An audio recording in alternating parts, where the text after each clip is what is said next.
So we're in the final week here. How you like maybe what you've seen over the last week and where you're headed? I thought um, today was a really good practice. We obviously have things that we need to work on that we're emphasizing at practice. Um, I like where we're at both sides of the ball. I was proud today with how we kicked the ball. A couple of 2 minute situations where I believe we made somewhere around a 46 and a 56, 55, something by Shipley. So that was really positive to see. We are a physical team. They are practicing physical. I think next Saturday will be the fifth time that we tackle to the ground this spring, which is by far more than we have done in the past. And we're finding out a little bit more because of it about our team. And I like the competitiveness between the offensive and the defensive line. I think we're finding linebackers.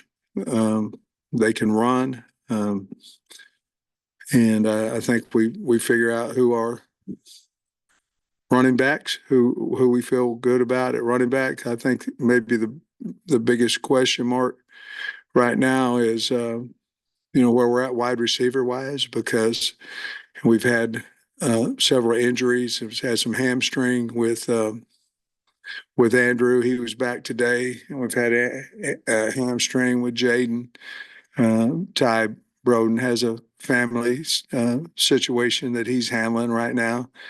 Um, so uh, that position right there is probably still, we know who we have. We just haven't seen them, I guess, in the last couple of days. So, um, but some younger guys are moving up the depth charts, giving them opportunities. Well, I thought Desmond James played a little bit better today too. So I like where we're at. I was very happy that we kicked the ball better than we have, because we haven't been kicking it real well field goal wise.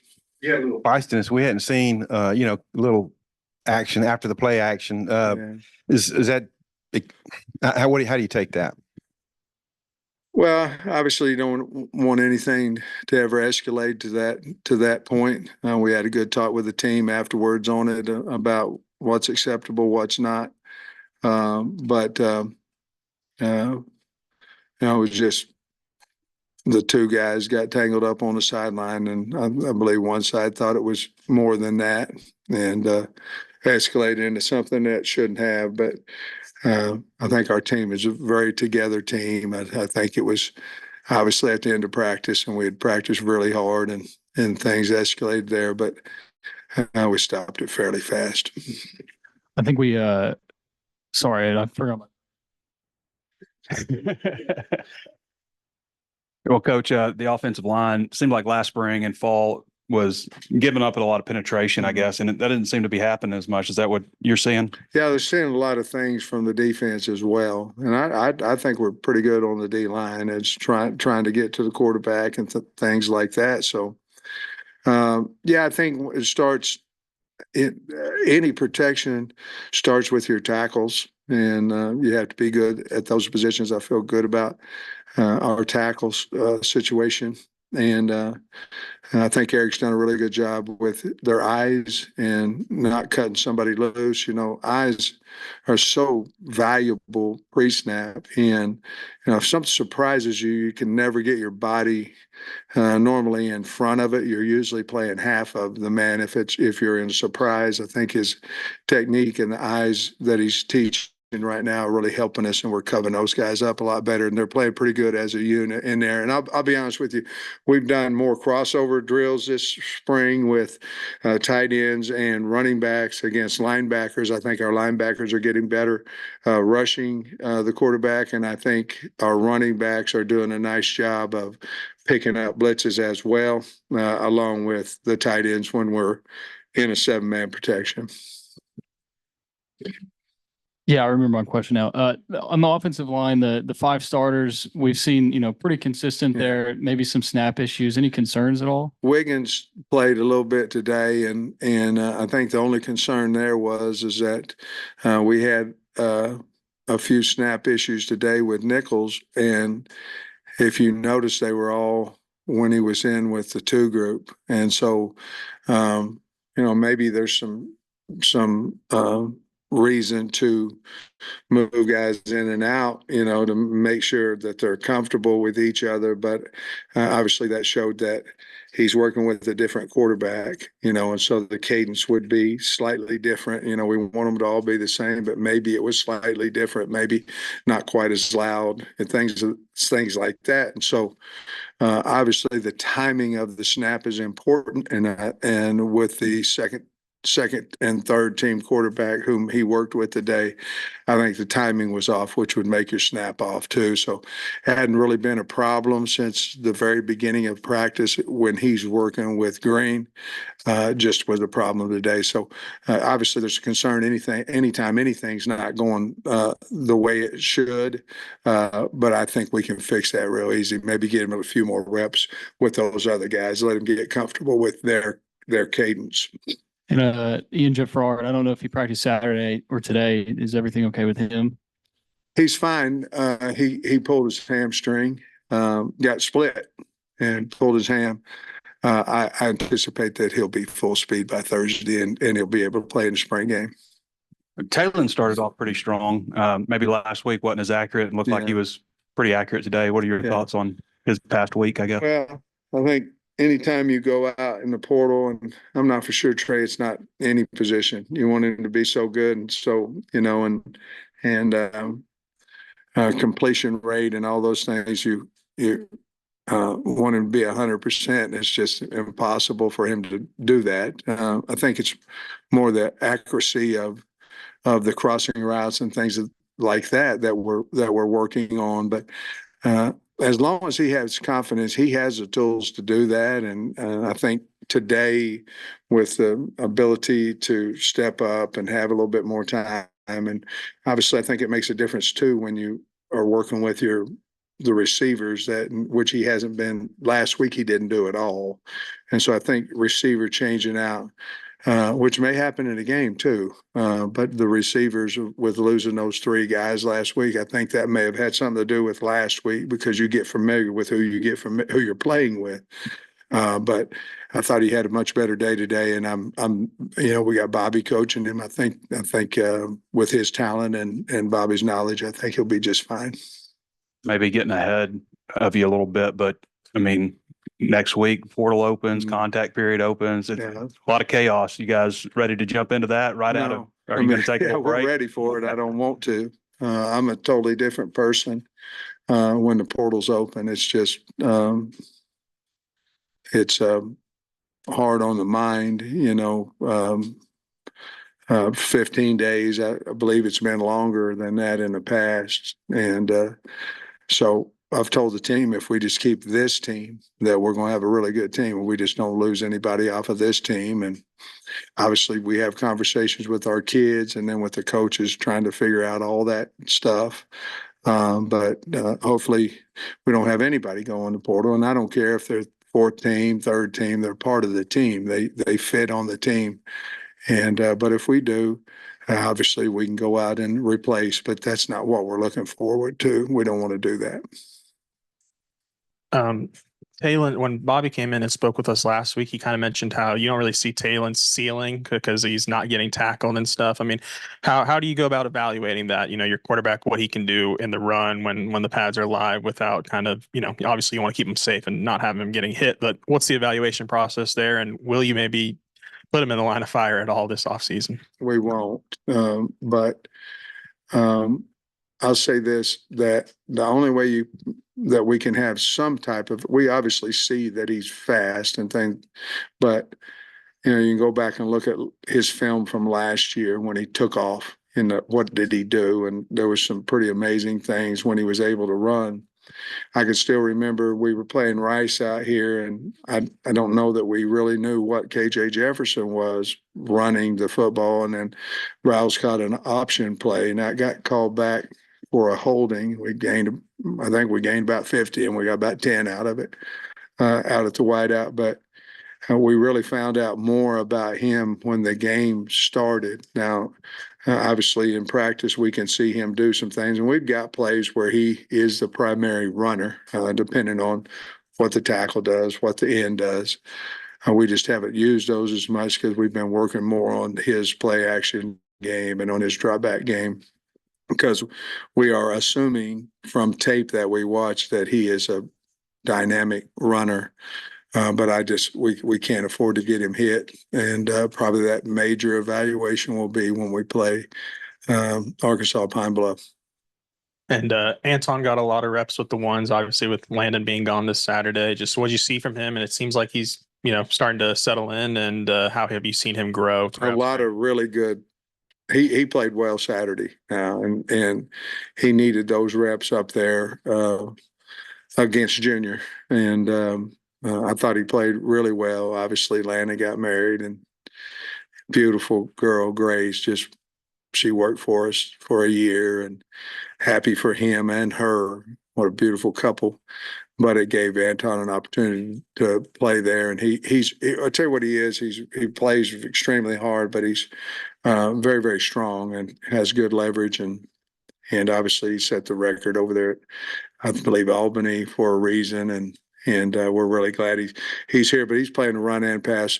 The guy up front that's playing exceptional is Cam Ball. I mean, you guys have been at practice, see him all over the place. You mentioned there were points of emphasis that y'all are working on at practice today. Is that stuff you maybe saw on film from the scrimmage? Kind of what were those points of emphasis? Well, we have done more situational football than we have ever. Now, we've done a lot, but this is more situation. We need to become a play action team. We need to become a team that's able to pick up the blitz. We need our running backs to become better blockers, because we weren't last year at all. And so those are the things that we're emphasizing. Tackling, obviously, we feel like we need to get better there. I'm not as much into the defensive. I have to wait until I watch tape to see Indy.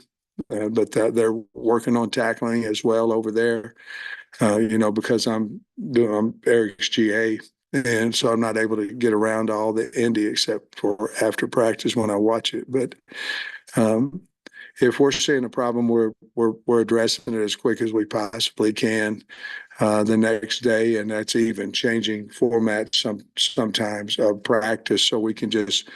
If it's a problem, we need to fix it as soon as possible. So that's what we're doing. We've had coming out, we've had going in, we've had high red, low red, several different times, because we either one side of the ball or the other didn't perform well. I think it was one of the earlier team periods today, but I think I saw Jaden Allen out there with the ones at corner. Just what have you liked from him this spring? Is there any other of those new freshmen that you've really stood out There's to you? a lot of them that I like that are going to be good players for us. Jaden is such a quick twitch guy, that very, very smart. He's a cover corner. I mean, that's what he is, and body positioning is extremely accurate. He understands what's going on for a young guy. That's hard.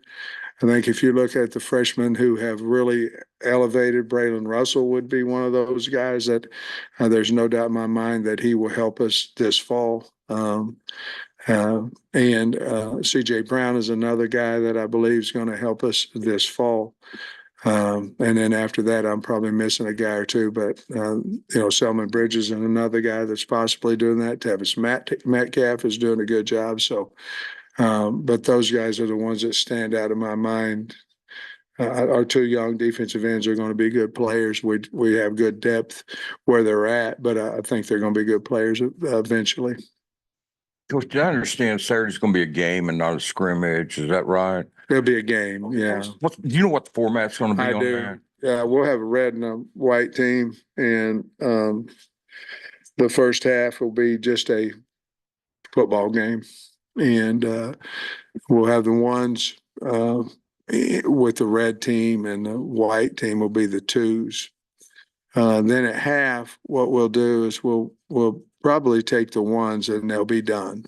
And then it'll be two against the rest of them, which then they will become the red team. We'll score the game and all that. And we'll have a nice big breakfast for the winners and cereal for the losers and all that kind of stuff. But the bottom line is it'll give, if it goes right, the red team will be up at half, and then it'll give the white team should be the better of the two teams, and we'll see what happens, but then it'll give the white team a chance to catch up. So that's what we're going to do. It's just going to be a game. But has there been any surprises this spring? I mean, guys that really a lot better than you thought they would be. I think Andrew Armstrong, I know he was a good player for us, but I think he's one, and Ty Broden. Those two guys have become much better players, I think, this spring. And then, I don't want to talk too much about the portal guys, but some of them are a little bit better than even we thought they would be. Their fit has been really good for us. Xavier Story is a good linebacker. He's a good player. But I think, to be honest with you, in just answering in a nutshell, it would be those three freshman linebackers that have come along and have played better than maybe what I thought they would at this point in time.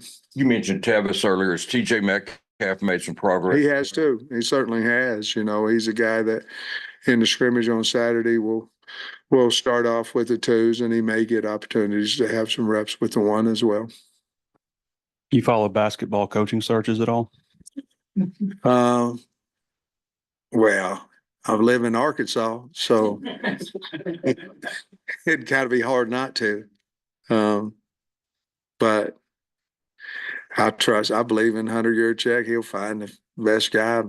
I guess, according to y'all and everybody, we found a guy. So I don't know him well, but if he's a coach, we probably hit pretty good home run, maybe grand slam.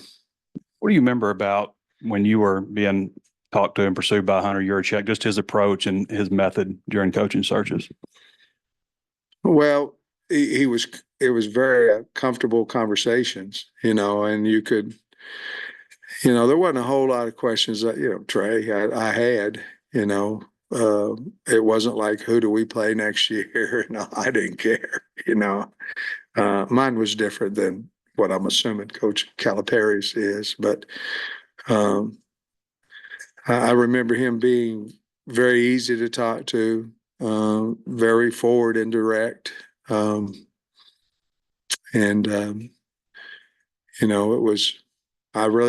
talked to him and interviewed with him, and then I didn't talk to him the day I got hired, really talked to John Fagg, until he came to the house.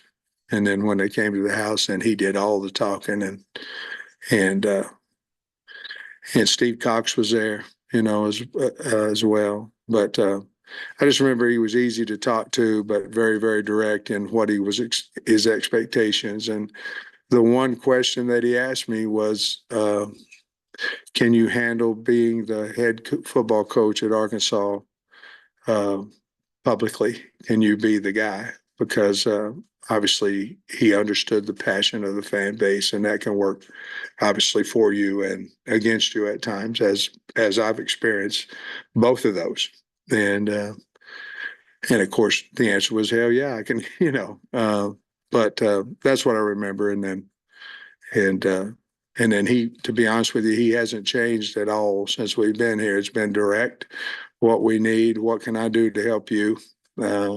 What you need to do to help me and the university and the state. And it's been, I'm a grown man. I'm not dumb. I understand what needs to be done, but Hunter doesn't leave that for question. He's going to tell you what needs to be done, what needs to happen, and what you're doing well, what you need to improve on, things like that. So very direct, very honest, and he stays to his word. And I think that's what the new basketball coach can expect out of him as well. I've enjoyed. He's my boss, and I'm just being. You asked a question. I've enjoyed every bit of it with him because he's been honest and directly to the point. You talked earlier about how you go and watch Indy after practice. What is that process like for you, and what are you looking for when you're watching that film? I'm just looking for, are we doing something so everybody go, Man, we're changing up this drill. I want to know the reasons why we're doing it. I want to know, do we have a start and a finish to every drill? I want to know, are we holding our kids accountable for the drill? And if we're not, then, and what'll happen is I'll take a couple of clips, I'll tag them, and then whenever I meet with the offense for an hour and the defense for an hour after, like today, this afternoon, after we watch the practice, and I'll have, I don't know, anywhere from 15 to 20 tag plays on both sides of the ball, and then whatever it is in Indy that I want to talk about. And I just want to make sure that the beginning of practice has some speed to it. And then we kind of work down towards teaching in maybe period 3. But I want to make sure that what we're doing has a purpose and a meaning for the kids, and that it makes us better. And let's say this, nobody is a good player, nobody, without good technique. So Indy is all about technique and speed. And nobody can be a great player without great technique. Nobody, no position. And so that's really the primary thing of what we want to do. And we want to strain them there early during Indy. You're Good running. question, by the way. I agree. You're running a little light at cornerback right now. Is there any chance that Robinson and Singletary could be back for Saturday, or what's No and yes. No on Cuddy. No on Marquise. Non-surgical, but no on him. Shaheem, possibility. You know, what I'd like to do is get him out Thursday, maybe in 7-on-7 or something like that. And not just throw him in with him being out, you know, or maybe do a little bit more with him on Friday, which Friday's going to be more like an every Monday, Wednesday, Friday, except we'll do some special teams things. It won't be much of a I think we're going to close it to you guys because it'd be a waste of your time, to be perfectly honest with you.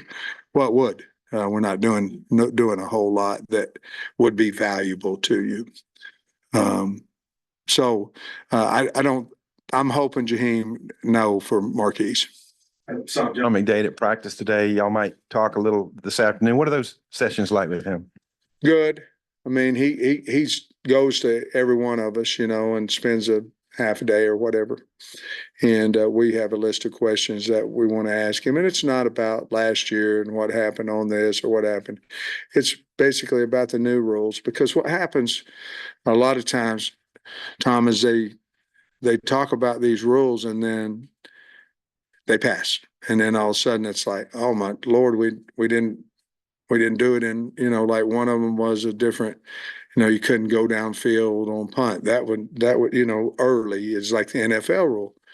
Well, then we went through all that and then it didn't happen. But we were nervous about it because they were talking about it. And then the thing with the move calls on defense and on, you know, where you can't have synchronized moving, which we didn't do it because we thought they were going to take it out. And then now, as we understand it, that it's not out, you know. And I think all the rules right now that we're talking about unbalanced, you know, because you don't really know if you're unbalanced. Is he on? Is he off? Because, you know, it's say paper thin.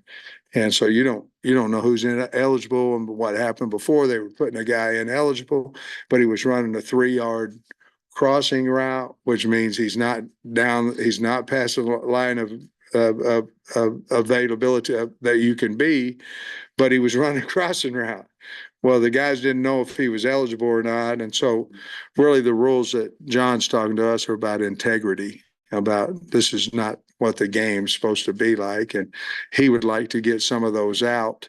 I just don't know how many of those he'll get out when the season starts. Probably at this point, we'll probably find out. None of them will get thrown out. Said he feels like there's a pretty good battle at QB2. Just where do those guys kind of stack up, and how have you seen them improve? Did y'all ask Bobby that last week? Because what did he say? I mean, the thing with we're still trying to find that out. That's a good question. Some days we're thinking we got it figured out, and then the next day, oh man, he did better. I think there's a legitimate battle there of who 2 is. and that's not anything but the truth. And sometimes Malachi does really great things. Sometimes Chris does, and sometimes KJ Jackson. I mean, I think he's in that loop as well. So I don't. I think it's going to be more through the summer to find exactly who that guy is. And then we've seen Jalen Braxton make a lot of plays this spring. Just what do you like about him, and where have you seen him kind of grow since Good last year? player, really good player, really good leader for a young man. But that comes from his family. I mean, really strong family, very knowledgeable football family, high school program. But he's just a wonderful kid and very, very talented, but wants to do everything right, and it's important to him. The other thing, Tom, was the 2 minute before the half, and we thought it was going to come in, and then we didn't, and all that. So I don't think it's going to come in this year, but we heard it was. So we were going to practice it, and then we thought, well, we're wasting time if we do. So it's another one I want to ask McDade about. I have a couple of questions about availability of some wide receivers. You kind of touched on it earlier. Jaden Wilson, I don't think has been doing team stuff. Do you think he might be able to go on Saturday? I hope so, but that one I don't know. Do you know if Broden might be back, or is that still kind of up in the air? Well, I haven't talked to him today. When I talked to him, are we meeting before Saturday again or no? We'll somehow let the media know whether it's a family situation and it's fluid with when he needs to leave and when he needs to come back. And I don't know exactly what his plans are because I haven't spoke with him today. And we saw Davion Dozier get dinged up today. Do you have He any did. update on him? I don't. I know it had something to do with his hand. So as soon as we get through here, we'll go find that out. But he didn't. He didn't come back. So a lot of times, if it's a hand, that's not great news. But we'll figure it out. I think you briefly mentioned a big breakfast for the winners, cereal for the losers. What does that look like? Well, number one, I won. I can tell you that. I'm on the winning team. But now Busies will come in and service the works, and he's got to have gravy on it. I mean, who winners deserves gravy, right? And I don't know what the cereal choice is going to be, but it'll be some good cereal. You guys know in the morning, sometimes you put some milk over some cereal. It's pretty good. So some of them guys might want it, but they can't. If they win, they can't go get the cereal. And if they lose, they can't go get the great breakfast. But it'll be the whole spread, the sausage and eggs and waffles and everything. It'll be fun for them. Thanks, Coach. Thanks, guys.